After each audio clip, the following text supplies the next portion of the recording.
Qadiroğlu, Şəmkir rayon Keçirkent sakini. Hökumətin vaxtında qurulmuş məktəb vardı, 18-də dağıtdılar. Bunu Aləm Paşanın vaxtında bu məktəb stadionunda götürdülər. Qeyri-qanuni olaraq, qeyri-sənədlə başqa bir kəndin ambar sahəsi adından satdılar.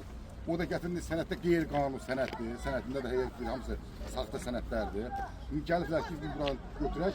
Plus şəhidlərimizin adına 63 dənə şəhid, Çınar ağacı basılmışıq. Şəhidlərimizin bulağı var.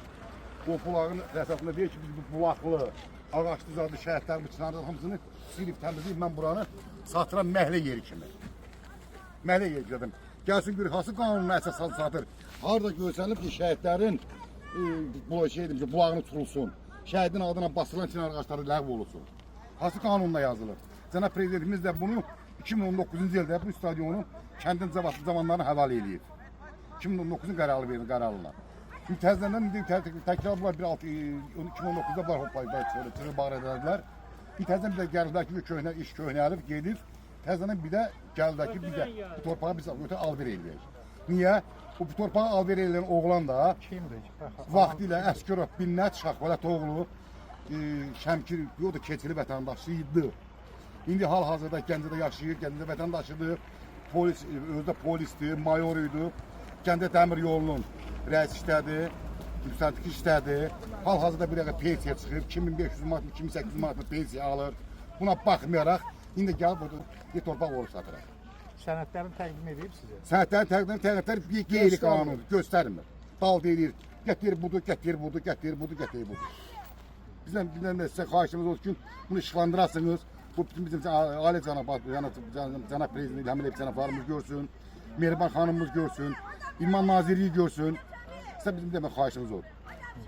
Başqa kiminsə sözü var? Başqa nə deyirik? Bax, bizim bu alaf dağıtmaqla bizim bu cavan uşaqlar, bax, yerdən qalxan uşaqlar harada oynayacaq? Bir belə kəndim, sonra bir dənə stadionu var.Əkəllidir. Sizin tələbiniz odur ki, Tələbimiz odur ki, bizim yerində qalsın. Yerində də qalsın. Stadion yerində qalsın, kəndi zamanları başqa oynasın. kiminsə sözü var? Yəni geri Biz hamımız o söz deyirik. uşaqlar. Hamımız o söz deyirik. Futbol oynamasın. Məcbur gətirdi inəyini, danasını, qoyunu, quzunu uğramalıdır. Bunun hava hara getməlidir? Sağ həbsə getməlidir.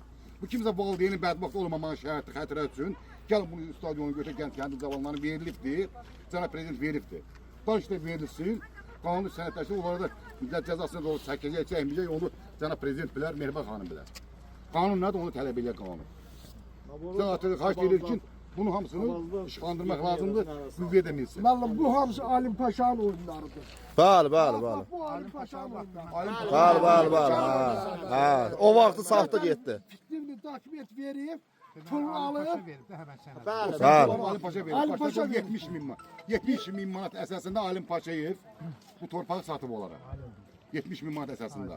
Adına qoyublar ki, hə biz 70 min, 30 min vermişiz. Ne deyir ki, mənim kəndə borcum var. Kəndə borcum var. Yesin mənim pulumu yığın verin, mən torpağa dəyinliyim. Sən kimsən? Sən torpağın var sənin. O torpağı var, bəli. Torpaq payı var. Bu yüzdə Karlok bağı var. Gözü Karlok bağını satsın, borcunu versin. Evi var, evini satsın. Kəndin ahalisi, kəndin yerdən qalxan zamanların, uşaqların həyatla oynamaq düzgündür mü? Aydın, başqa kiminsə sualı var? Başqa deyəcəm bu qədər. Bax bu şəhidlər parkıdır.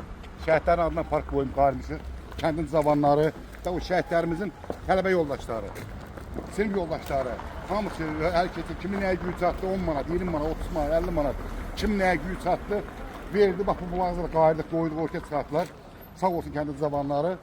Biz sizdən xahiş edilir ki, bunlar da deyir ki, bu bulağızda süz dağıdacağıq, ağaç mağaç hamısını götürüb ləğv eləyəcəyik. Biz buranı alt torpaq alver eləyirik.